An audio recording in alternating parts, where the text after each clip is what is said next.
Hey, I got something to say. Okay, I don't just have something to say. Me and Susan Sandler have something to say. That's right. She has been on my show so much and I love her to pieces that I said, you know what? Really, we're going to co-host this. That's what it's like. It's like two sissies having a great time, and basically we're letting you come into our world. These are conversations we have. I mean, basically, the two of us could solve most of the world's problems. That's how I feel. I don't know about what she feels, but that's how I think.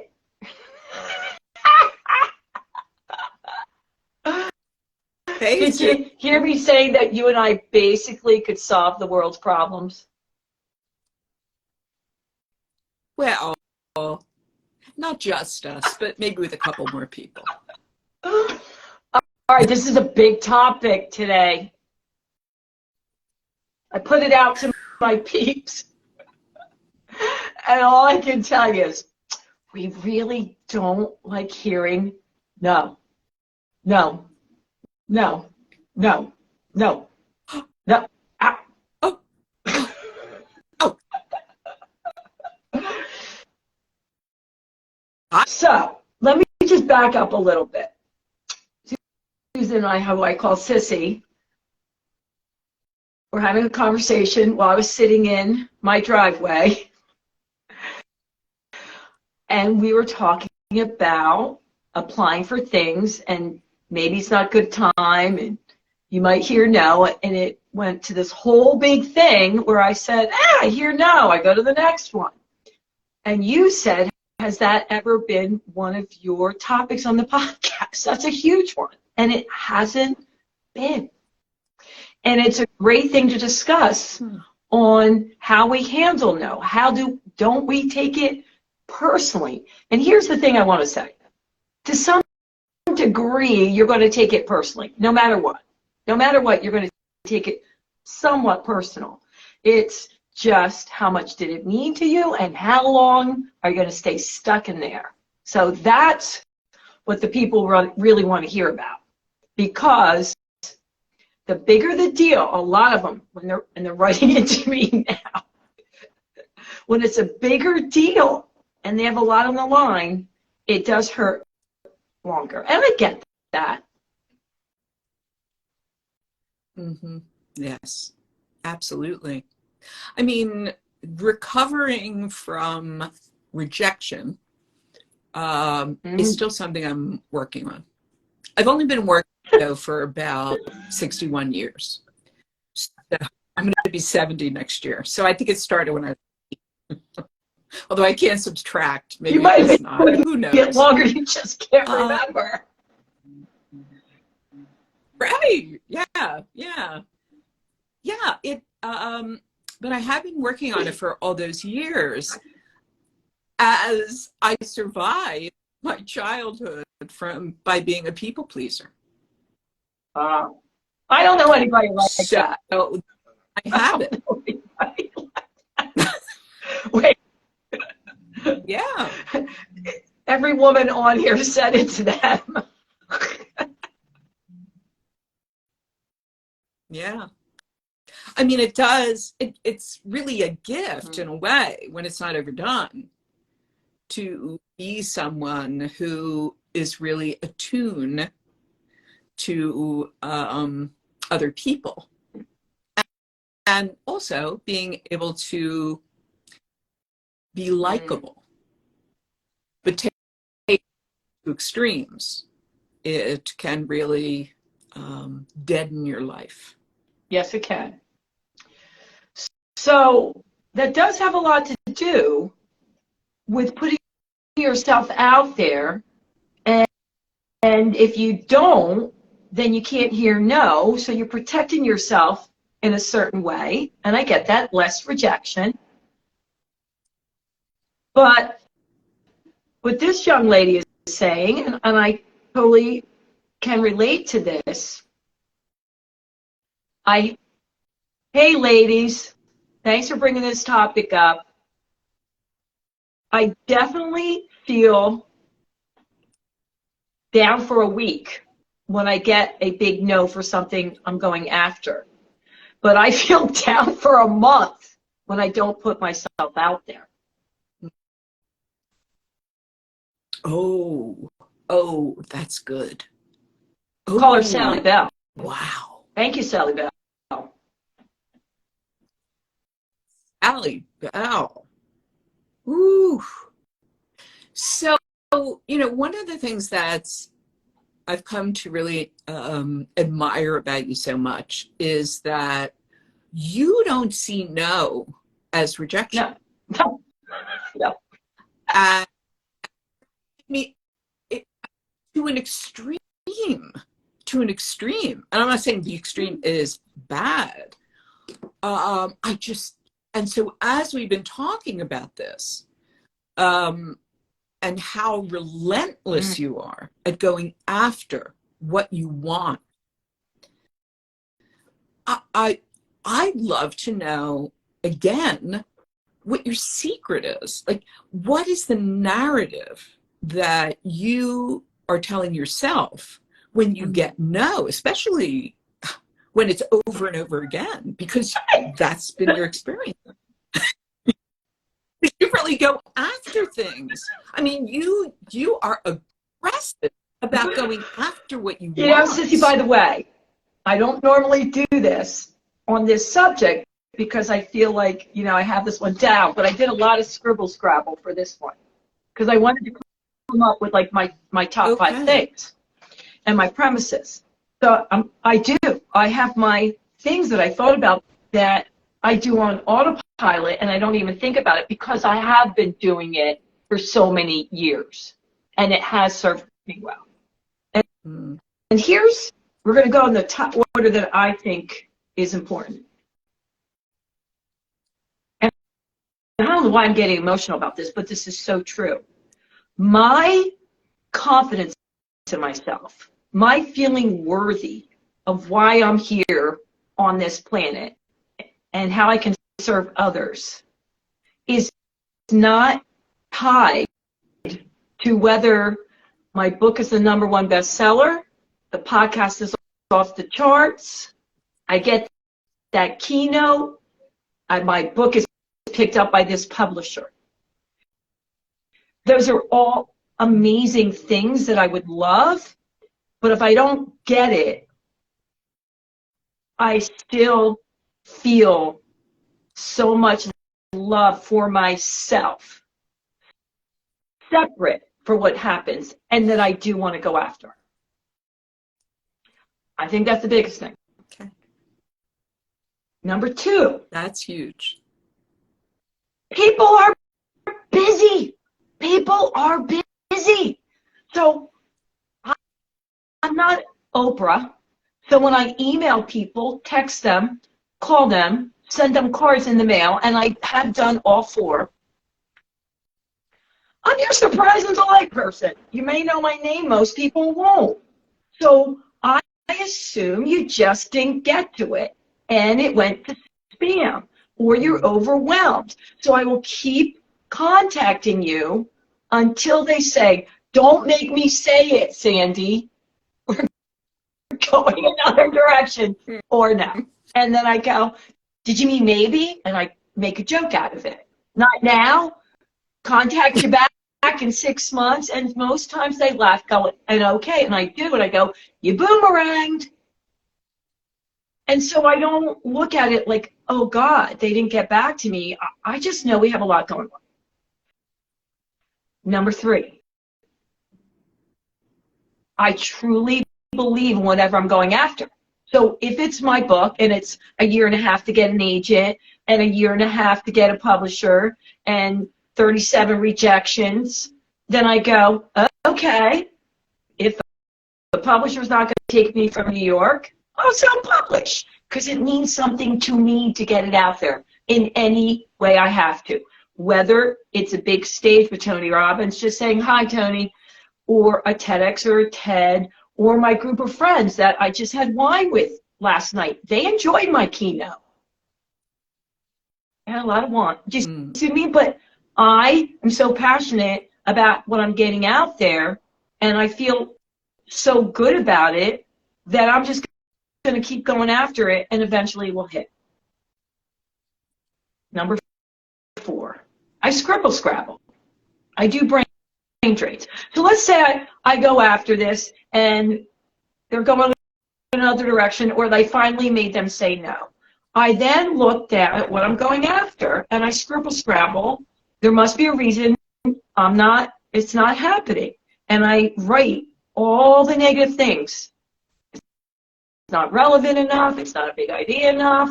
I'm too old, blah, blah, blah, blah, blah. Like, what's really going on in my head? And once I get it out there, I go, oh, crap, I do think that.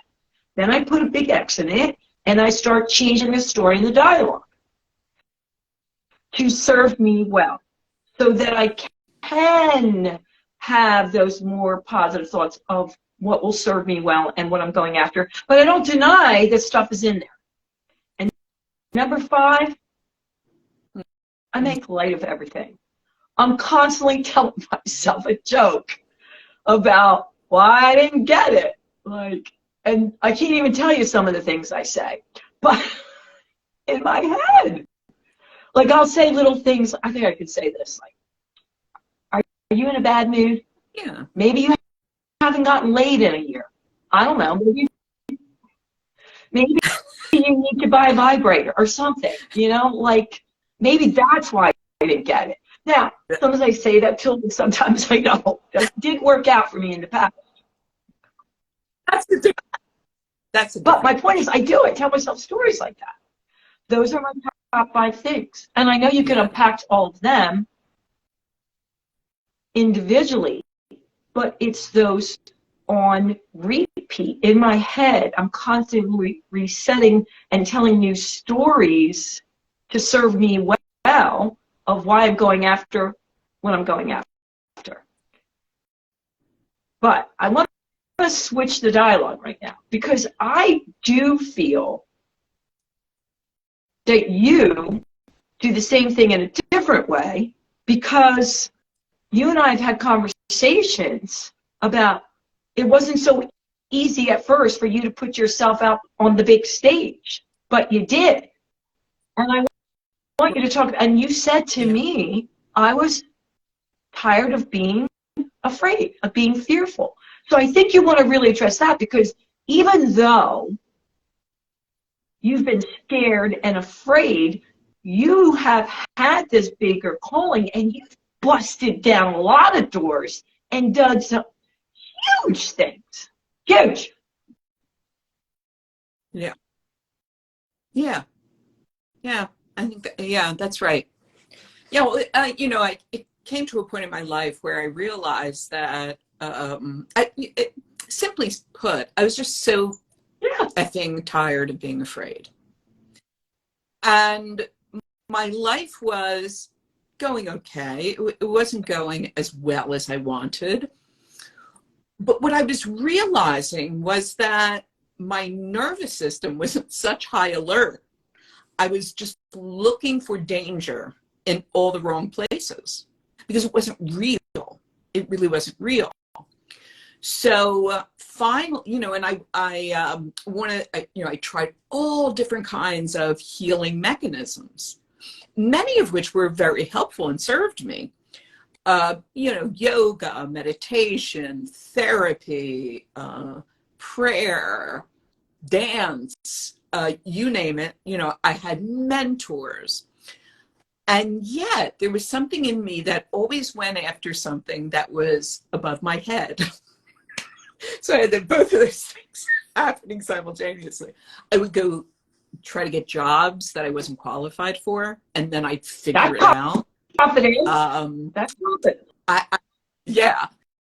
Well, I don't know if I would call it confidence. I would get caught up in the moment of the possibility, and I would just go for it and figure it out. How, the time that you're talking about was actually when I became a public speaker. I went to Heroic Public Speaking to not to be a public speaker, but because I wanted to not be afraid to be real and to say what I really needed to say. I call it finding my own voice. And I went through hell because all the demons, all my fears, all the trauma came up for me, but I wouldn't back down. I had great teachers, and they helped me take small steps, I guess I would call them small steps towards really being just a small, I would say small acts of courage. I like that. Small courage. And ultimately, what I learned was that I not only had a real talent as a public speaker, but I was able to move people, especially because I was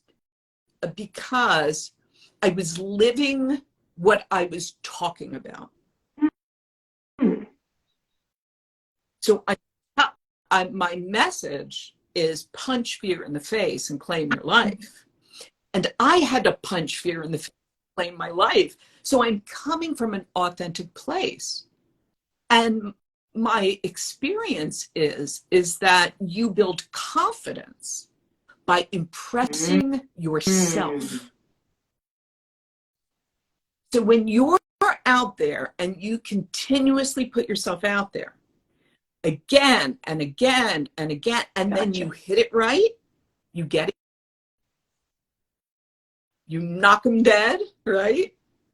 That's what builds confidence. So the first time I did my one-woman show, I was scared shitless. I could barely breathe. All my anxieties came up, but I got through the show. I was able to get through it. And I got a standing ovation. I got applause. I mean, I don't know that people in the audience thought there was anything wrong, but internally, I was really having a hard time. The second time I did my one-woman show, the same physical sensations, the tightness of the throat and dry mouth came up again. But this time I knew I could get through my 45-minute show, even if I felt like shit. And wouldn't you know, in minutes, all those physical discomforts went away. And so forth and so on, until the fifth time I did my show, I felt great.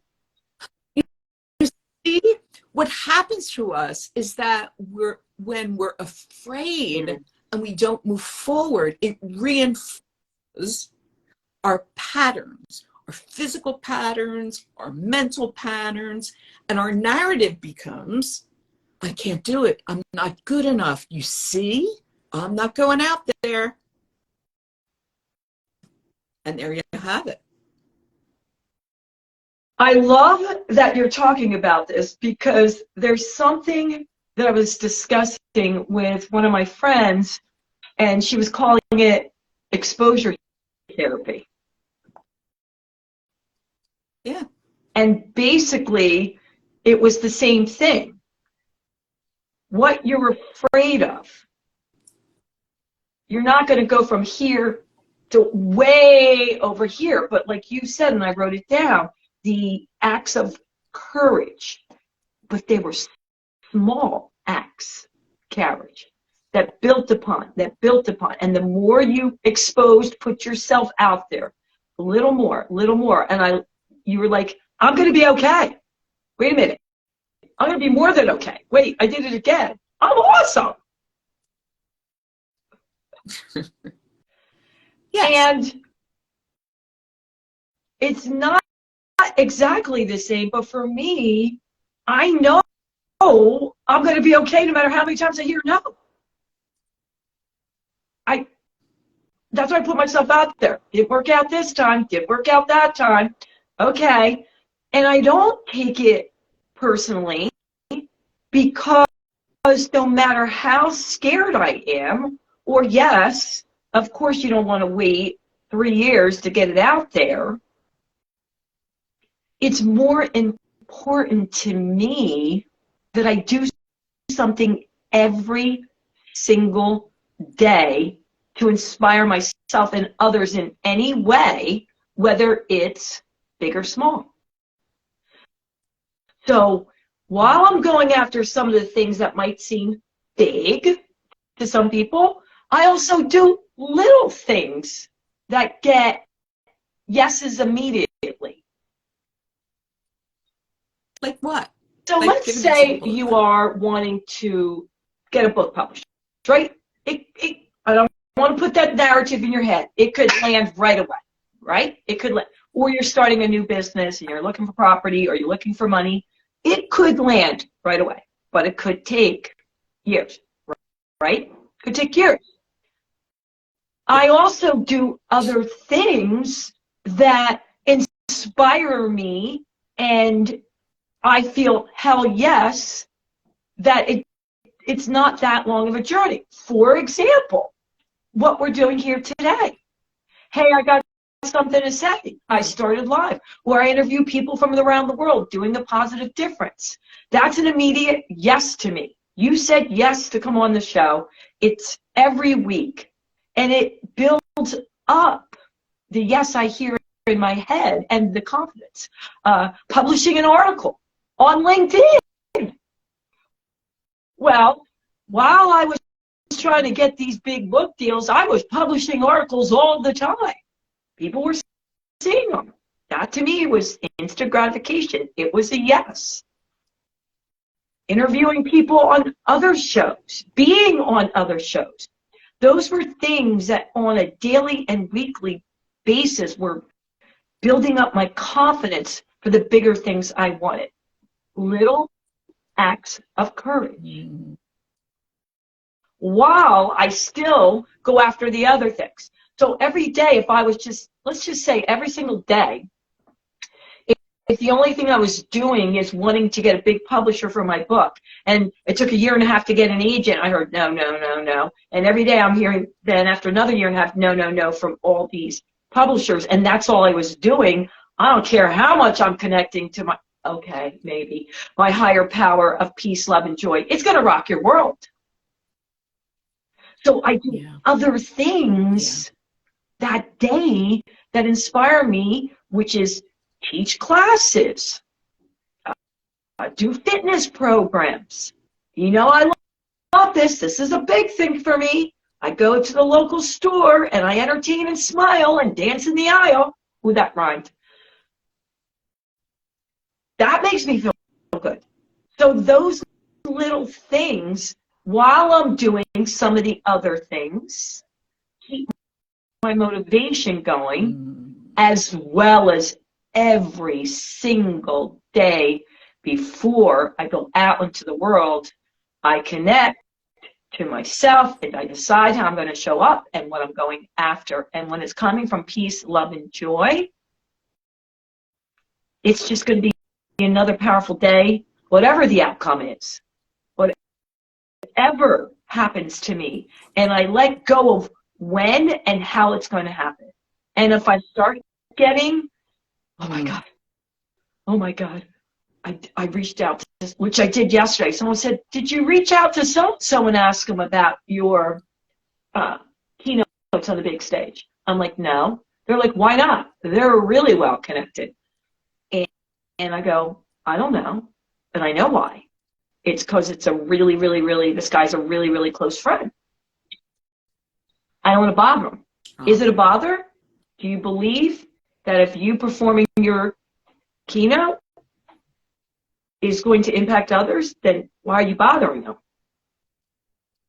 Because I don't care about hearing no. Then I realized if a close friend said no, that's more difficult because they don't believe in me. And then I thought, F it, that's a whole nother level. So what did I do? I texted this dude. 5 seconds. He said, brilliant idea. Why didn't you ask me a year ago?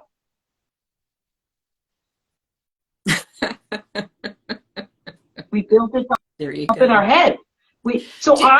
again, not wanting to hear no, but if this is a really, really close friend, and if he said no, it would be like, and I value their opinion, and they're amazing. So they said no, and then I thought, wait a minute, that's a whole nother layer to peel back. And in 5 seconds, it was like, great idea, San. Crazy. You know, I'll tell you what's coming up for me. You have a habit of action. You move forward. It's as if you don't allow a negative narrative, or let's put it this way, a narrative that is not productive, to stay in your way. You have a habit of action, and then you have a way of calming your nervous system down, tuning in to your thoughts, which aren't reality, that don't reflect reality, and then having an opportunity to actually choose different thoughts and take new action. So it's a practice. You have a practice of action. Correct. You have a practice that you use over and over again to rewire yourself. And we every day do that. Because otherwise we are victims of our unconscious minds. Correct. You're right. And you're right. And our nervous. You're right. I didn't think of it in that way, but you're right. And I do that. And you're right. I'm not somebody who just thinks about it. I get in that mindset and vision, and I do take action every single day to get myself closer to some of the big things while I do the other things that are immediate.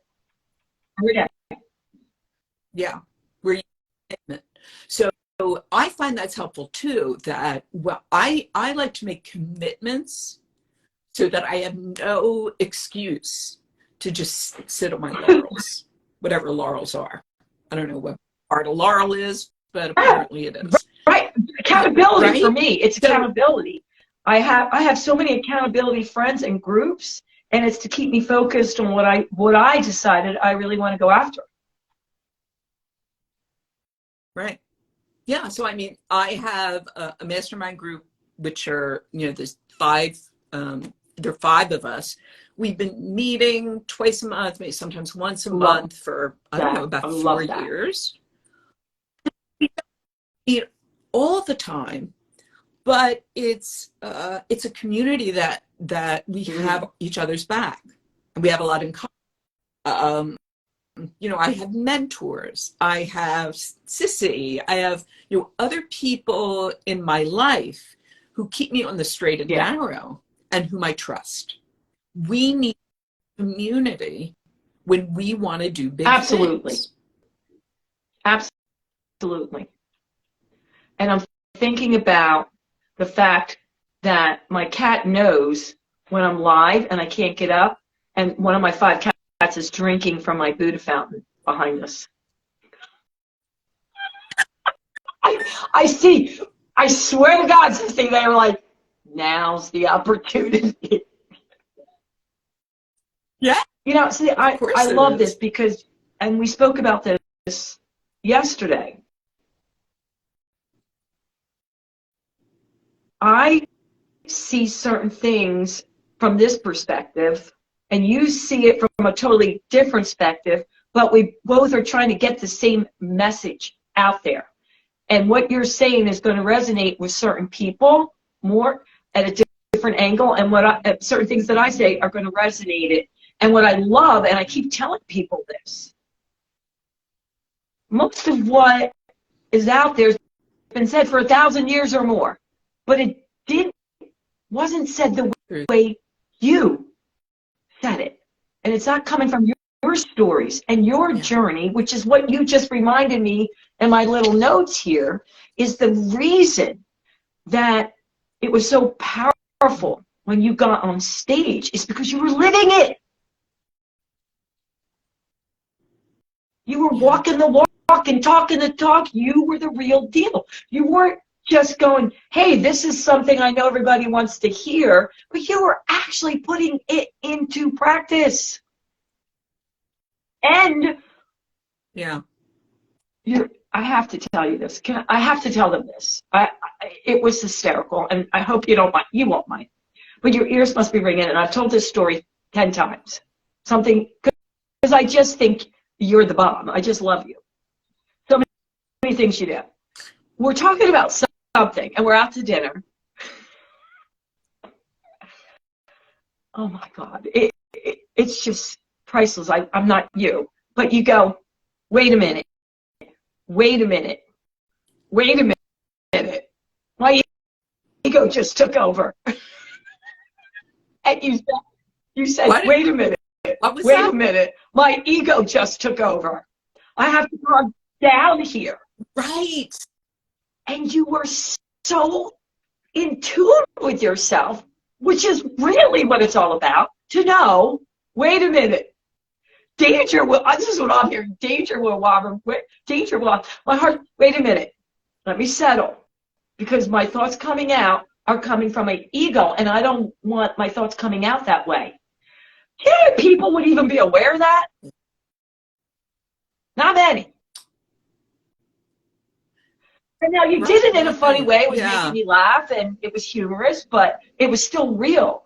But you were so in tune that you did not want to deliver that message to me, but honest enough not to just keep it in here, because if you kept it in there, what was kind of be coming out would have been coming from the ego and not well received. And you're like, hold on. I've been telling that story everywhere because they're like, wow, it gives people permission to be okay when they're not in it and own up to it, whether you tell the person or not. You might just tell yourself and do scribble scrabble because you may not be that close to that person. You know, not always are you going to share what you know, you don't have to share. True. This is, you know, we're really close.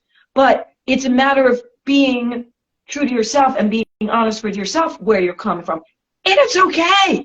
And take the time you need not to be there. So the reason I was saying this is because somebody said you never get insulted when someone says no. I go, whoa, whoa, whoa, whoa, whoa. I didn't say. I never do. I just don't get stuck there because I'm honest about, wow, this is what happened. Wow, it did make me feel insignificant. I did feel not heard. I did when they told me no to my idea. And did they have to do it that harshly? Because this just happened to me recently. And it was a harsh no. And then I went back and, you know, called them a poopy head and then circled back around and found out what was really going on in me.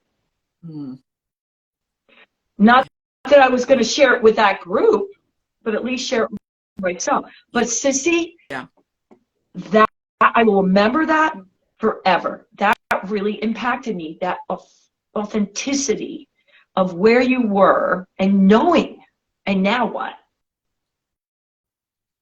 Brilliant. I mean, I just think that's a lesson for all of us to be. You're not always going to be there. It's okay. That's why I do scribble. Like, it's okay. It's okay that you don't want to hear no. It's okay that you didn't like the rejection. But how long are you going to be there? And you shifted out quickly. Because you were honest with it.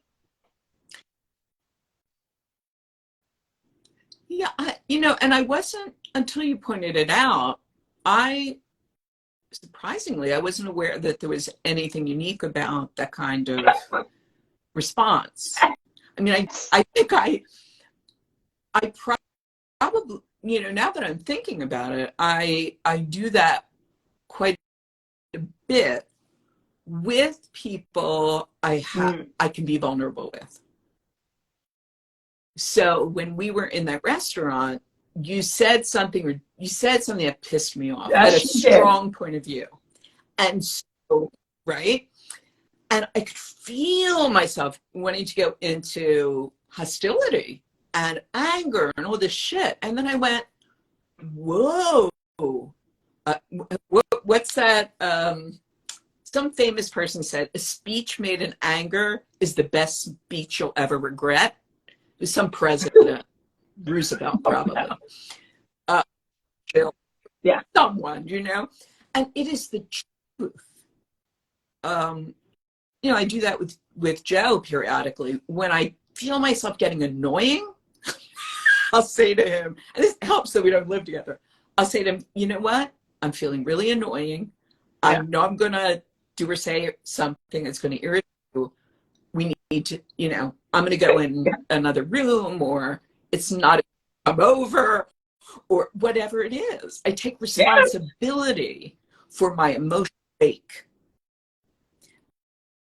And because it's almost never a good idea to speak from that place of ego.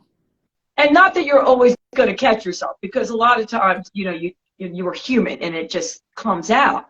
But for me, how I took that is, it's not like I'm not there. I just don't stay there long because I'm aware that I'm from that. And it's not like I'm just immune to hearing no or getting rejection. I just don't get stuck in it. You don't get stuck? Yeah. Yeah, you catch yourself. I go, and I'm like, what's going on? Why is this happening? Why am I feeling that way? Why am I getting upset? And then I go from there. So I love that. It was amazing to me. And then, of course, we got to have a, great conversation and move on from it. But in that moment, seeing someone do that, I was like, wow, that's awesome. Thanks, and thank you. I thought it was incredible. That out.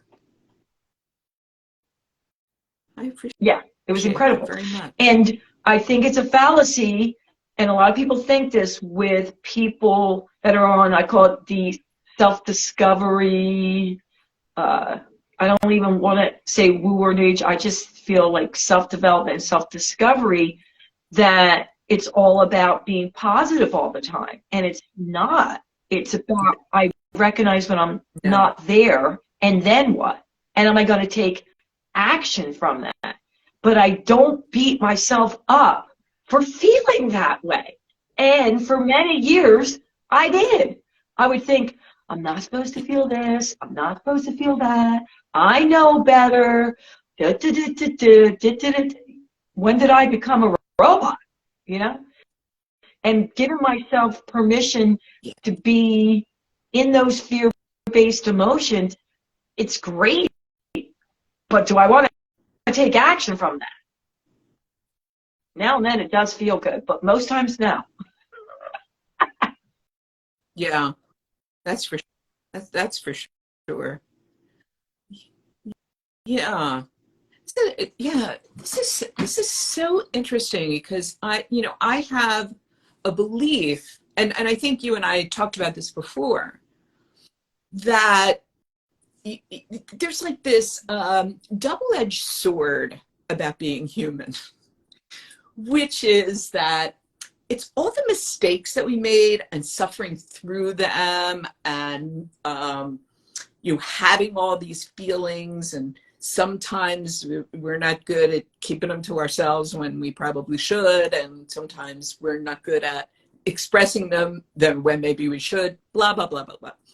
But it's those of us who have really been working on ourselves who can really provide the kind of guidance and wisdom, because we've been through hell and we haven't let hell stop us. And this is why I only want to work with people who have had what I call hard scrabble lives. They know what it's like to do hard and they will do the work it takes to get to the next level of growth, because it's slow. It's friggin' And so, most people do not emerge from the womb fully formed. Maybe one person, but they probably weren't real. Any kind of skill, any kind of cultivation of one's, to be skillful in any way, it takes practice. You have to get comfortable with feeling discomfort, and you have to have a sense of humor about yourself. Amen. Yeah, that's what serves. I know it's my brain simplifying this, but my son Cole, Cole makes me want to be a better person. Love the kid. He spilled his coffee for the 18,000th time on the blanket because he put his mug on the blanket on the sofa. And he says, Mom, don't even say it. I go, oh, you think I'm going to say I don't do it? No. I'm saying that because I do it, we're in this together. Meaning that I'm the person, see, for years, you don't know this about me, but whenever I would go to someone's house or client's house, I would have a cup of coffee or tea, a lot of tea, and never have a lid on. Ever. And so what happens when you take a cup in the car and it doesn't have the lid on? It spills all the time. It spills on me. 63 years later, do I put the lid on the coffee?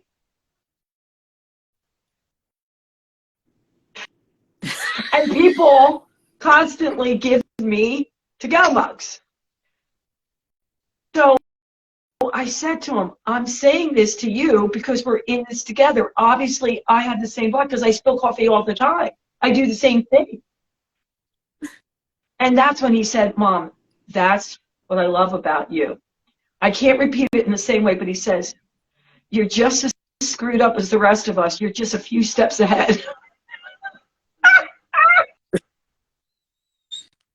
I resemble that remark.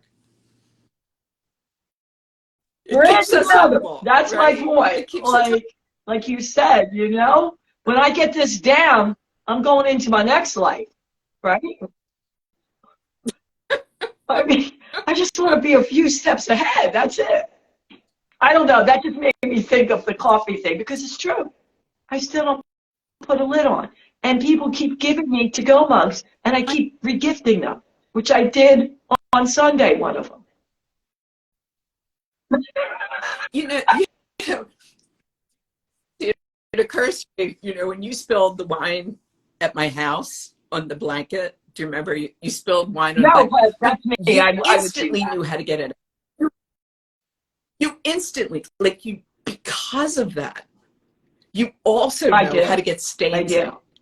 I did. I do have stain sticks everywhere.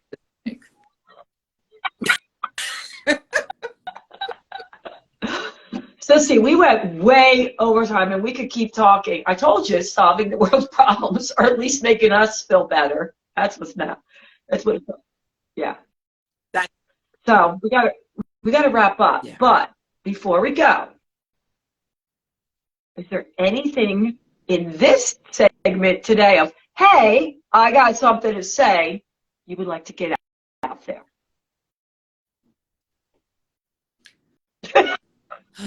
Why, Day? I'm going to reiterate that our narratives control our lives, and that we have an opportunity to become aware of them and then plant different seeds. I'm loving that. I really love that. That's a good note to end on. And for my part, I'm just going to say something. It's never too late. I still might do the to-go mug for my coffee.